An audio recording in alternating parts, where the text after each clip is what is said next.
Hello students, welcome back to another video. अगर आप लोग बीए 4 सेमेस्टर में हैं और होम साइंस पढ़ रहे हैं और एग्जाम देने वाले हैं 2026-27 में, तो आज का ये महामैराथन क्लास आपके लिए बहुत ज़्यादा इम्पोर्टेंट होने वाला है। अभी तक आपने कुछ भी नहीं पढ़ा है, आपकी कोई भी तैयारी नहीं है और आप काफ़ी ज़्यादा टेंशन में हम क्या पढ़ें क्या ना पढ़ें, तो आज की इस वीडियो को एंड तक ज़रूर देखिएगा। आज की वीडियो में मैं आपके होम साइंस, जिसमें आपके पेपर का नाम है हाउसिंग एंड एक्सटेंशन एजुकेशन, उसका पूरा इंपॉर्टेंट क्वेश्चन आंसर लेकर के आ गई हूँ। तो चलिए बिना देर किए वीडियो को स्टार्ट करते हैं। आपका पहला वेरी मोस्ट इम्पॉर्टेंट क्वेश्चन है, घर को परिभाषित कीजिए। ये जो क्वेश्चन है आपके एग्जाम का पहला क्वेश्चन नंबर फर्स्ट भी हो सकता है, क्योंकि मैंने कई सालों के पेपर को देखने के बाद आज का ये वीडियो आपके लिए बना रही हूँ, जिसमें कई सालों से लगातार जो प्रश्न रिपीट हो रहे हैं एग्जाम में, और ये सारे प्रश्न इम्पॉर्टेंट हैं आपके लिए। तो आपने कुछ नहीं पढ़ा है तो इस वीडियो को एंड तक ज़रूर देखिएगा। सबसे पहला इम्पॉर्टेंट क्वेश्चन है, घर को परिभाषित कीजिए, यानी घर होता क्या है। आप अपने होम साइंस में बीए 4 सेमेस्टर में यही सारे टॉपिक पढ़ रहे हैं अपने सिलेबस में। देखिए, घर से आशय उस स्थान से होता है, वो जगह होती है घर, जहाँ व्यक्ति अपने परिवार के साथ, अपनी फैमिली के साथ रहता है। घर केवल रहने की जगह नहीं होता, बल्कि ये प्रेम, सुरक्षा, अपनापन और सुख शांति का स्थान भी होता है। यही व्यक्ति को आराम, सहयोग और भावनात्मक सहारा मिलता है। परिवार के लोगों के साथ रहकर अपनापन होता है, खुशी मिलती है, और हमें परिवार के लोग हर काम में सहयोग देते हैं। और हम कहीं भी चले जाएं, किसी भी जगह घूमने फिरने चले जाएं, हमें अपने घर की ही याद आती है और अपना वही बिस्तर याद आता है जो हमारे घर का होता है। हम उसको याद करते हैं और आराम अपने घर में ही आकर मिलता है। आपका दूसरा वेरी मोस्ट इम्पॉर्टेंट क्वेश्चन है, ये भी कई सालों से एग्जाम में रिपीट हो रहा है, आंतरिक सज्जा के क्या उद्देश्य हैं। देखिए, घर के बारे में ही आपका पूरा सिलेबस है। तो जो घर बनाया जाता है, जो मकान बनाया जाता है, उसमें जो आंतरिक सज्जा होती है, आंतरिक सज्जा का मतलब इंटीरियर डेकोरेशन, यानी घर के अंदर की सजावट का क्या उद्देश्य होता है, किस पर्पस से लोग घर के अंदर सजावट कराते हैं। जैसे पेंट वगैरह होता है, अलग अलग तरीके की लाइट्स लगती है, अलग अलग कलर की कलरफुल लाइट्स भी आजकल लगती है, फर्नीचर वगैरह बनता है और पर्दे लगाए जाते हैं, वॉलपेपर लगाए जाते हैं, छत में फॉल सीलिंग वगैरह बनाई जाती है। तो ये सारी चीज़ें, इन सब का पर्पस क्या होता है। देखिए, आंतरिक सज्जा का उद्देश्य घर को सुंदर, आरामदायक, उपयोगी और व्यवस्थित बनाना होता है। आंतरिक सज्जा का मुख्य उद्देश्य ये होता है कि घर का वातावरण ऐसा हो जहां रहने वाले लोगों को सुख, शांति और सुविधा मिले। यानी कि घर में देखो, हर एक चीज़ की जगह बनी होती है ना, कि हम अपना कपड़ा यहाँ रखेंगे, गर्मियों के कपड़े इस जगह पे रखेंगे, सर्दियों के कपड़े इस वाली अलमारी में रखेंगे, ताकि जिस चीज़ को हमें ढूंढना वो मिल जाए। हम अपने चप्पल वगैरह, शूज़ वगैरह कहाँ रखेंगे, बाकी की जो चीज़ें होती हैं, किचन के जो बर्तन सामान होते हैं, हम उनको किचन में कैसे सेट करेंगे, हर एक चीज़ के बारे में, ताकि जो चीज़ हमें चाहिए हमें तुरंत वो मिल जाए। देखो, आंतरिक सज्जा के मुख्य उद्देश्य में पहला होगा घर को आकर्षक बनाना। घर जब अच्छे से सजा हुआ होता है, हर एक चीज़ अपनी सही जगह पर सेट होती है घर में, तो वो घर दिखने में आकर्षक और सुंदर लगता है। आराम और सुविधा भी बढ़ जाती है। उपलब्ध स्थान का सही उपयोग होता है, क्योंकि जो स्थान जैसा होता है उस हिसाब से हम उसको यूज़ करते हैं। जैसे कि कोई भी ऐसा एरिया होता है जहाँ पे हमारे पास पानी का अच्छा कनेक्शन है, लाइट का, वहाँ पे लोग वॉशिंग मशीन को सेट कर लेते हैं। और बालकनी वाला एरिया होता है, वहाँ लोग कपड़े सुखाने के लिए उसको लेते हैं। तो इस तरीके से हर एक जगह का अच्छे से यूज़ हो जाता है। घर में स्वच्छता और व्यवस्था बनाए रखना भी आंतरिक सज्जा का मुख्य उद्देश्य होता है, क्योंकि जब हर एक चीज़ अपनी जगह पर अच्छे से सेट होती है तो घर सजा हुआ, साफ और व्यवस्थित देखने में लगता है। परिवार की आवश्यकताओं और रुचि के अनुसार सजावट करना भी आंतरिक सज्जा का मुख्य उद्देश्य होता है। आपका अगला वेरी मोस्ट इम्पॉर्टेंट क्वेश्चन है, एग्जाम में कई सालों से पूछ रहा है, अनौपचारिक शिक्षा क्या है। और एक क्वेश्चन ये भी पूछता है कि अनौपचारिक और औपचारिक शिक्षा में अंतर क्या है। तो उस क्वेश्चन का आंसर भी मैं आपको इस वीडियो में बताऊंगी, तो वीडियो में एंड तक ज़रूर बने रहिएगा। जितना क्वेश्चन आपके लिए इम्पॉर्टेंट है सब मैं इस वीडियो में कवर कर रही हूँ। अनौपचारिक शिक्षा, जिसको इंग्लिश में इनफॉर्मल एजुकेशन बोलते हैं, ये वह शिक्षा होती है जो व्यक्ति को बिना विद्यालय या बिना किसी निश्चित पाठ्यक्रम के दैनिक जीवन के अनुभवों से प्राप्त होती है। यानी कि अगर हमें कोई एजुकेशन चाहिए, देखो जब बच्चे थोड़ा सा बड़े हो जाते हैं, 4 साल 5 साल के जब बच्चे हो जाते हैं, उनका लोग नर्सरी में एडमिशन करा देते हैं, मम्मी पापा जो होते हैं।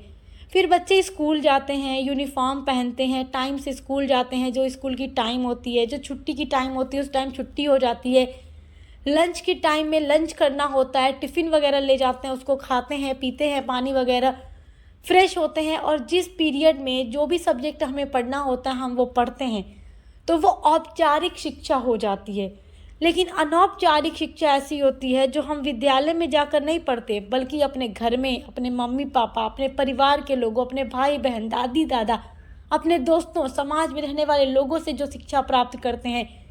यानी कि हमें किस तरीके से व्यवहार करना चाहिए, लोगों से कैसे मिलना जुलना चाहिए, बड़ों का कैसे सम्मान करना चाहिए, छोटों से कैसे प्यार करना चाहिए, समाज में कैसे हमें रहना चाहिए, लोगों के साथ अच्छा व्यवहार कैसे बनाना चाहिए, हर एक चीज़ के बारे में जो शिक्षा मिलती है। बच्चे अभी स्कूल नहीं जाते, घर में ही रहकर ये चीज़ें सीखने लगते हैं। तो जो बिना विद्यालय या निश्चित पाठ्यक्रम, क्योंकि देखो घर में कोई सिलेबस वगैरह नहीं चलता, कोई सब्जेक्ट की बुक नहीं होती, बस मम्मी पापा हमें अच्छी सीख देते हैं कि तुम्हें झूठ नहीं बोलना है, लड़ाई झगड़ा नहीं करना है, किसी के साथ गलत काम नहीं करना है, ये सारी चीज़ें। तो बिना विद्यालय या किसी विशिष्ट पाठ्यक्रम के दैनिक जीवन के अनुभवों से जो शिक्षा प्राप्त होती है वो अनौपचारिक शिक्षा होती है। ये शिक्षा परिवार, समाज, मित्रों, पुस्तक, टीवी, इंटरनेट और आसपास के वातावरण से मिलती है। इसमें कोई निश्चित समय, परीक्षा या प्रमाण पत्र नहीं होता। जैसे स्कूल कॉलेज वगैरह में हम एग्ज़ाम देते हैं, टाइम फिक्स होता है, इस टाइम हमें जाना है, एग्ज़ाम देना है, रिज़ल्ट मिलता है। लेकिन इस तरीके की जो अनौपचारिक शिक्षा होती है ये स्कूल कॉलेज जैसी शिक्षा नहीं होती है। घर पे रहकर जो लोग सीखते हैं अच्छी बुरी चीज़ें, उसके बारे में बात हो रही है। अनौपचारिक शिक्षा व्यक्ति के व्यवहार, ज्ञान और सोच को विकसित करती है। ये जीवन भर चलने वाली प्रक्रिया होती है। इंसान बचपन से लेकर बुढ़ापे तक जो कुछ भी सीखता है वो अनौपचारिक शिक्षा के अंतर्गत आ जाएगा, जिससे व्यक्ति नई नई बातें सीखता रहता है और अपने अनुभवों से ज्ञान प्राप्त करता रहता है। ये होती है अनौपचारिक शिक्षा। अगला वेरी इंपॉर्टेंट क्वेश्चन है, घर के चयन और खरीद को प्रभावित करने वाले कारक क्या हैं? तो ये बहुत इम्पॉर्टेंट क्वेश्चन आपका है और ये कई बार एग्जाम में पूछ चुका है, लॉन्ग क्वेश्चन में आता है। देखो, अगर किसी को घर खरीदना है या घर का चयन करना है तो किस तरीके से, कौन कौन से कारक हैं जो इस चीज़ को प्रभावित करते हैं। देखो, पहले तो आप एग्ज़ाम में हेडिंग डालना घर के चयन और खरीद को प्रभावित करने वाले कारक, फिर लिखिएगा घर का चयन और खरीद करते समय कई बातों का ध्यान रखना ज़रूरी होता है, आवश्यक होता है। सबसे पहले घर का स्थान अच्छा होना चाहिए, घर की लोकेशन अच्छी होनी चाहिए, जहाँ स्कूल, बाज़ार, अस्पताल, यातायात की सुविधा उपलब्ध हो। यानी कि स्कूल भी नज़दीक हो, हॉस्पिटल भी हो, अगर कभी इलाज कराना पड़ जाए, ज़रूरत पड़ जाए तो दूर न जाना पड़े। और बच्चों को स्कूल में पढ़ाने के लिए स्कूल भी बहुत दूर ना हो, ऐसा हो कि घर के करीब स्कूल मिल जाए। बाज़ार भी हो, कोई भी चीज़ खरीदने के लिए हमें बहुत दूर का सफ़र ना करना पड़े, पास में बाज़ार हो, यातायात की अच्छी सुविधा हो। घर का वातावरण स्वच्छ और सुरक्षित होना चाहिए। परिवार के सदस्यों की संख्या के अनुसार घर का आकार उचित होना चाहिए, कि परिवार में जितने भी सदस्य हैं उनके हिसाब से हमारा घर सही होना चाहिए। यानी कि बहुत छोटा भी नहीं होना चाहिए और कम लोग अगर परिवार में है तो बहुत बड़ा भी नहीं होना चाहिए। मतलब परिवार की संख्या के हिसाब से घर होना चाहिए।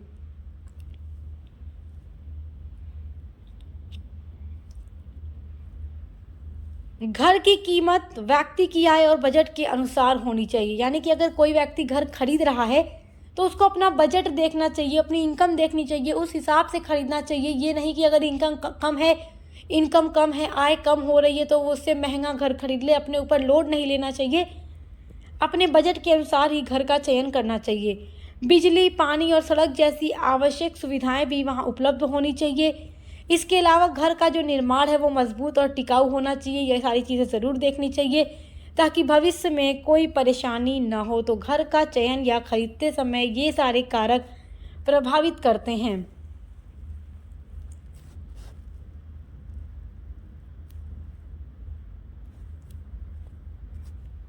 आपका अगला वेरी मोस्ट इम्पॉर्टेंट क्वेश्चन है, ये कई सालों से एग्जाम में लगातार पूछ रहा है और बच्चे इस क्वेश्चन के उत्तर देने में थोड़ा कंफ्यूज भी हो जाते हैं।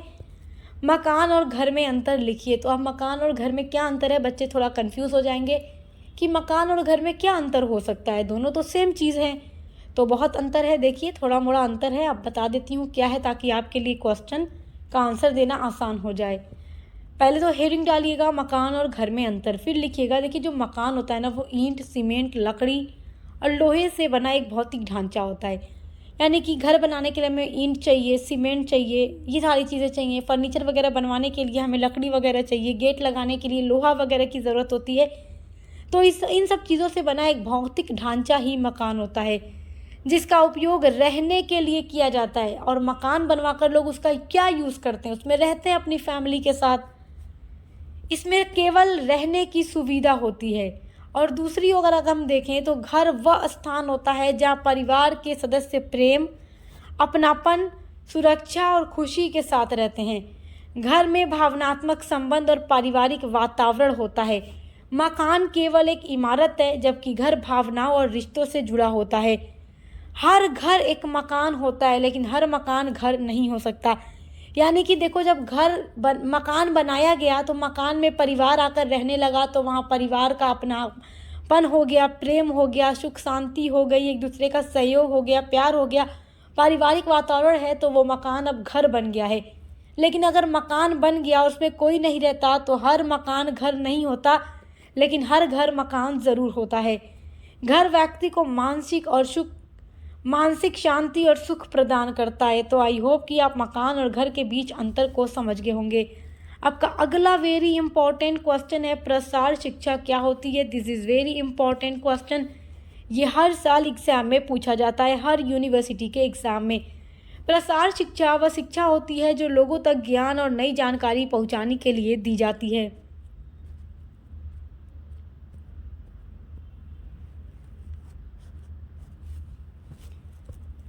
इसका उद्देश्य लोगों के जीवन स्तर, ज्ञान और कार्य करने की क्षमता में सुधार करना होता है। यह शिक्षा गांवों और समाज के विकास में महत्वपूर्ण भूमिका निभाती है। प्रसार शिक्षा के कई सारे गुण हैं जो कि एग्जाम के लिए बहुत इंपॉर्टेंट हैं। पहला गुण है ज्ञान का प्रसार। देखो, प्रसार शिक्षा का मुख्य गुण ये होता है कि ये लोगों तक नई जानकारी, वैज्ञानिक तकनीक और उपयोगी ज्ञान पहुंचाती है, और इससे लोगों में समझ और जागरूकता बढ़ती है। दूसरा गुण है व्यवहार में परिवर्तन। देखिए, यह शिक्षा लोगों की सोच, आदतों और कार्य करने के तरीके में सकारात्मक परिवर्तन लेकर के आती है और लोग नई विधियों को अपनाने लगते हैं।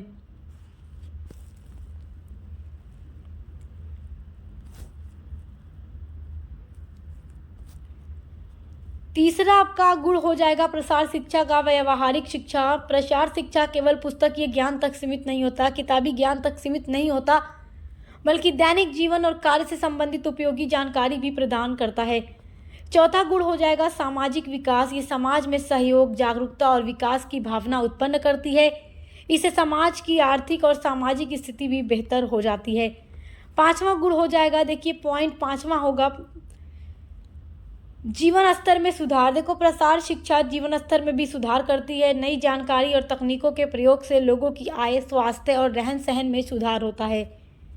छठा है स्वैच्छिक प्रक्रिया। प्रसार शिक्षा में लोगों पर किसी प्रकार का दबाव नहीं होता, लोग अपनी इच्छा से इसमें भाग लेते और सीखते हैं। सातवीं हेडिंग हो जाएगी सभी के लिए उपयोगी। देखो, प्रसार शिक्षा जो है बच्चों, युवाओं, महिलाओं, किसानों और समाज के हर वर्ग के लिए लाभदायक होती है। ये क्वेश्चन इंपॉर्टेंट है, इसको अच्छे से तैयार कर लीजिएगा। आपका अगला वेरी मोस्ट इम्पॉर्टेंट आपका क्वेश्चन है, किराए के मकान के लाभ और हानि का वर्णन कीजिए। This is very most important. किराए के मकान के क्या लाभ हैं, क्या हानि है, ये क्वेश्चन आपके एग्ज़ाम में ज़रूर पूछेगा। कई सालों से ये क्वेश्चन एग्ज़ाम में रिपीट हो रहा है। तो देखो, ये लॉन्ग में पूछता है क्योंकि इसमें लाभ हानि दोनों पूछ रहा है। तो पहले आप हेडिंग डालोगे किराए के मकान के लाभ। लाभ में पहली हेडिंग डालोगे कम आर्थिक भार। देखो, किराए के मकान में रहने के लिए एक साथ अधिक धन खर्च नहीं करना पड़ता। इससे कम आय वाले लोग भी आसानी से रह सकते हैं।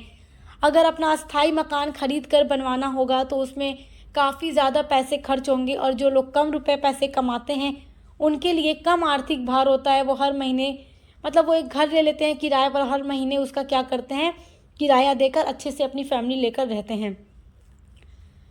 दूसरा लाभ होगा स्थान बदलने की सुविधा। देखो, ज़रूरत पड़ने पर व्यक्ति आसानी से अपना मकान बदल लेता है। जैसे अब उसको एक शहर से दूसरा शहर छोड़कर जाना है और उसका अपना निजी मकान होगा तो उसको छोड़कर जाने में काफ़ी कठिनाई होती है। लेकिन अगर वो किराए के मकान में रहता है तो उसको घर बदलने में कोई परेशानी नहीं होती, वो उसको छोड़कर आसानी से दूसरी जगह शिफ्ट हो सकता है। नौकरी या पढ़ाई के कारण स्थान परिवर्तन में सुविधा भी होती है। तीसरा लाभ होगा रख रखाव की कम जिम्मेदारी। अधिकतर बड़े मरम्मत कार्य मकान मालिक द्वारा करवाए जाते हैं, जिससे किराएदार पर कम बोझ पड़ता है।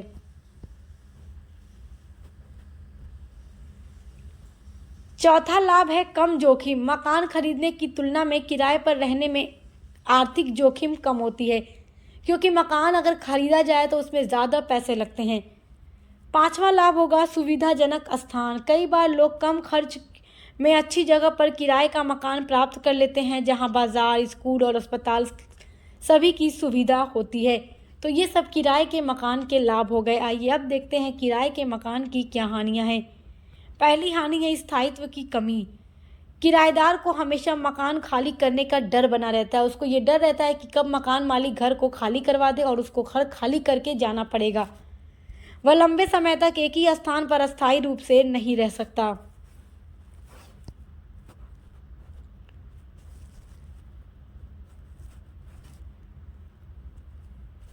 दूसरी हानि है किराए का लगातार भुगतान करना। हर महीने किराया देना पड़ता है, जिससे लंबे समय में अधिक खर्च होता है। तीसरा है स्वतंत्रता की कमी होती है। किराएदार जो होता है अपनी इच्छा से मकान में बड़े बदलाव या सजावट नहीं कर सकता, क्योंकि मकान मालिक का ऑर्डर नहीं होता कि वो उसके घर में कुछ भी अपने हिसाब से सेट करे। बस उसको रहने के लिए जगह दी जाती है, जिसके बदले वो पैसे देता है, जहाँ पर वो अपनी फैमिली लेकर रह सकता है। चौथा पॉइंट है मकान मालिक का हस्तक्षेप होता है। कई बार मकान मालिक अधिक दखल देता है, जिससे असुविधा भी होती है।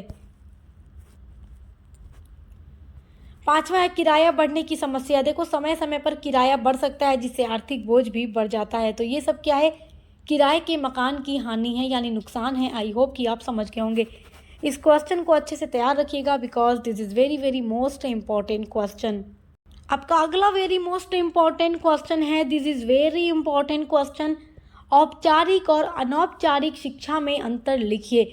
तो ये क्वेश्चन भी आपसे ज़रूर पूछेगा कि औपचारिक शिक्षा और अनौपचारिक शिक्षा में क्या अंतर है। तो एग्ज़ाम में आप जैसे मैं बता रही हूँ बिल्कुल वैसे ही लिख कर के आएंगे तो आपको पूरा नंबर मिलेगा। सबसे पहले आप हेडिंग डालिएगा औपचारिक शिक्षा और अनौपचारिक शिक्षा में अंतर। फिर नंबर 1 डालकर पहली हेडिंग डालिएगा औपचारिक शिक्षा। फिर इसमें लिखना शुरू कीजिएगा औपचारिक शिक्षा वह शिक्षा होती है जो स्कूल, कॉलेज और विश्वविद्यालय जैसे संस्थानों में निश्चित नियमों और पाठ्यक्रम के अनुसार दी जाती है। यानी कि विद्यालय हो गया, कॉलेज, यूनिवर्सिटी, जहाँ पर नियम होते हैं उसके हिसाब से वहाँ पढ़ाई करनी होती है। सिलेबस होता है हर एक सब्जेक्ट का जिसको पढ़ना होता है। इसमें पढ़ाई का समय, विषय और परीक्षा पहले से पूरा निर्धारित होता है कि हमें किस क्लास में कौन सा सब्जेक्ट पढ़ना है, किस पीरियड में पढ़ना है, एग्ज़ाम देना है। इस शिक्षा का उद्देश्य विद्यार्थियों को व्यवस्थित ज्ञान, कौशल और अनुशासन प्रदान करना होता है। औपचारिक शिक्षा से व्यक्ति का मानसिक, सामाजिक और बौद्धिक विकास होता है। इसमें प्रमाण पत्र और डिग्री भी प्रदान की जाती है, क्योंकि जब हम स्कूल, कॉलेज में पढ़ते हैं, यूनिवर्सिटी में पढ़ते हैं तो हमारा रिजल्ट मिलता है, हमें डिग्री मिलती है, जो भविष्य में नौकरी और करियर बनाने के लिए काफ़ी ज़्यादा उपयोगी होती हैं। ये शिक्षा समाज के विकास और व्यक्ति को योग्य नागरिक बनाने में महत्वपूर्ण भूमिका निभाती है। तो ये हो जाती है औपचारिक शिक्षा, जो हम स्कूल, कॉलेज, यूनिवर्सिटी में जाकर पढ़ते हैं, हमारा एग्ज़ाम होता है, हमें रिजल्ट मिलता है, हमें डिग्री मिलती है और हमें अपना करियर बनाने में मदद करती है। अब देखते हैं अनौपचारिक शिक्षा वह शिक्षा जो व्यक्ति को दैनिक जीवन के अनुभव, परिवार, समाज, मित्रों, पुस्तकों, टीवी और इंटरनेट आदि से प्राप्त होता है। ऐसा जो ज्ञान होता है, ऐसी जो शिक्षा होती है अनौपचारिक शिक्षा होती है। इसमें कोई निश्चित पाठ्यक्रम, समय या परीक्षा नहीं होता। यह शिक्षा जीवन भर चलने वाली प्रक्रिया होती है, जिसमें व्यक्ति व्यावहारिक ज्ञान और अनुभव प्राप्त करता है, जो मैं अभी आपको समझा चुकी हूँ। अनौपचारिक शिक्षा व्यक्ति के व्यवहार, सोच और व्यक्तित्व को भी विकसित करती है।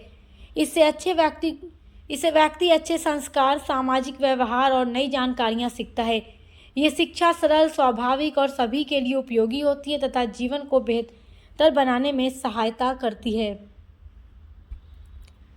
आपका अगला वेरी इंपॉर्टेंट क्वेश्चन है, आंतरिक सज्जा में प्रकाश की भूमिका बताइए। देखिए, आंतरिक सज्जा में प्रकाश बहुत महत्वपूर्ण स्थान होता है। आंतरिक सज्जा का मतलब घर के अंदर की सजावट में जो लाइटिंग होती है वो बहुत ही इम्पॉर्टेंट होती है। जो प्रकाश है घर को सुंदर, आकर्षक और आरामदायक बनाता है। उचित प्रकाश से घर का वातावरण प्रसन्न और शांत दिखाई देता है। ये कमरे की सजावट, रंग और फर्नीचर की सुंदरता को बढ़ाता है। अगर घर बनवा लिया जाए लेकिन उसमें कोई भी लाइट ना हो तो बताइए वो घर कैसा लगेगा। तो लाइट का भी एक बहुत बड़ा रोल होता है। आजकल देखिए जितने भी फर्नीचर्स वगैरह बनते हैं, अलमारी वगैरह बनती हैं, सभी में लाइटिंग वगैरह होती है। जो भी चीज़ें बनती हैं कमरे में, देखिए जो भी मिरर वगैरह लगता है सभी में लाइट्स होती है। उससे क्या और भी ज़्यादा सुंदरता बढ़ जाती है। प्रकाश का सही उपयोग कार्य करने में सुविधा देता है। जैसे पढ़ाई करने में, खाना बनाने में, सिलाई करने में आदि कामों को करने में प्रकाश एक बहुत इम्पॉर्टेंट चीज़ होती है। प्राकृतिक प्रकाश जो है स्वास्थ्य के लिए लाभदायक होता है तथा बिजली की बचत भी करता है। यानी घर ऐसे बनाने चाहिए जिसमें जो प्राकृतिक प्रकाश है, यानी जब सुबह होती है तो उजाला आए, घर में धूप होती है तो उसका उजाला, उसकी रोशनी घर में आए, जो कि हमारे सेहत के लिए भी अच्छी होती है और बिजली की भी बचत करती है। कृत्रिम प्रकाश जो होता है, यानी जो बल्ब वगैरह, लाइट्स वगैरह जलती है, उसको रात के समय घर को उजाला और सुरक्षा प्रदान करता है। अच्छा प्रकाश घर को साफ, बड़ा और व्यवस्थित दिखाने में सहायता करता है। इसीलिए आंतरिक सज्जा में प्रकाश का एक विशेष महत्व माना जाता है। क्वेश्चन इंपॉर्टेंट है, एग्जाम में कई बार रिपीट हो चुका है। आपका अगला इंपॉर्टेंट क्वेश्चन है, घर की आंतरिक डिजाइन में रंग की भूमिका बताइए। घर की आंतरिक डिजाइन यानी घर के अंदर जो घर बनता है तो घर के अंदर जो पेंट वगैरह होता है तो रंग की क्या भूमिका है। देखिए, घर की आंतरिक डिजाइन में रंगों का बहुत महत्वपूर्ण स्थान होता है। रंग जो होते हैं, पेंट जो होता है, घर को सुंदर, आकर्षक और आरामदायक बनाते हैं। सही रंगों का चयन करने से वातावरण को शांत, प्रसन्न और सकारात्मक बनाता है। हल्के रंग जो होते हैं, यानी कि जो लाइट कलर होता है, कमरों को बड़ा और खुला दिखाते हैं, जबकि गहरे रंग गंभीरता और आकर्षक बढ़ाते हैं। रंग व्यक्ति के मन और भावनाओं पर भी प्रभाव डालते हैं। जैसे हरा रंग ताजगी, नीला रंग शांति और पीला रंग खुशी का अनुभव कराता है। रंग जो है फर्नीचर, पर्दों और सजावट की सुंदरता को भी बढ़ाते हैं। उचित रंग संयोजन से घर व्यवस्थित और संतुलित दिखाई देता है। इसीलिए आंतरिक सज्जा में रंगों की महत्वपूर्ण भूमिका होती है। देखिए, घर बनवा लिया जाए और पेंट ही ना कराया जाए तो वो घर कैसा लगेगा। जब घर पेंट हो जाता है उसकी खूबसूरती 4 गुना बढ़ जाती है। तो घर की आंतरिक सज्जा में, आंतरिक डिजाइन में रंगों का भी एक बहुत बड़ा रोल होता है। आपका अगला वेरी मोस्ट इम्पॉर्टेंट क्वेश्चन है, एग्जाम में ज़रूर पूछेगा, संचार क्या है। संचार देखिए वह प्रक्रिया होती है जिसके द्वारा एक व्यक्ति अपने विचार, भावना या सूचना या संदेश एक दूसरे व्यक्ति तक पहुंचाता है। यानी बातचीत करना। संचार का मतलब कम्युनिकेशन करना, बातचीत करना। जैसे अगर आप अपने दोस्त से ही कोई बात करते हैं, वो आप क्या कर रहे हैं, संचार कर रहे हैं, बातचीत कर रहे हैं। बिजनेस में भी बातचीत है, दोस्तों से भी बातचीत है, फैमिली में भी हम बातचीत करते हैं, वो सब क्या है, संचार ही तो है। ये बोल कर, लिख कर, संकेत, चित्र या तकनीकी साधनों के माध्यम से की जाती है। यानी कि हम बोल कर भी बात करते हैं, वीडियो कॉल पर देख कर बोल कर भी बात करते हैं, सामने फेस टू फेस बोल कर बात करते हैं, मैसेज पर लिख कर बात करते हैं, कभी कभी इशारे में भी बात करते हैं। तो इस तरीके से बात कई तरीके से होती है। संचार का उद्देश्य लोगों के बीच जानकारी का आदान प्रदान और आपसी समझ विकसित करना होता है। ये शिक्षा, व्यापार, समाज और दैनिक जीवन में महत्वपूर्ण भूमिका निभाता है तथा अच्छे संबंध बनाने में सहायता करता है। This is very important question. आज की वीडियो में मैंने आपको जितना भी इम्पोर्टेंट क्वेश्चन बताया है आप इनको तैयार कर लीजिएगा। This is very very important. और इसके अलावा भी आपके BA 4th सेमेस्टर के हर एक सब्जेक्ट की क्लासेस चैनल पे हमारे चल रही हैं, तो देखकर अच्छे से पढ़ाई करते रहिए। को करिकुलर की भी आपको पूरी क्लासेस मिलेंगी और इसके अलावा भी अदर सभी सब्जेक्ट के क्लासेस भी मिलेंगी, मॉडल पेपर मिलेगा। अच्छे से पढ़ाई करते रहिए। Best of luck. हम मिलते हैं अगले वीडियो के साथ।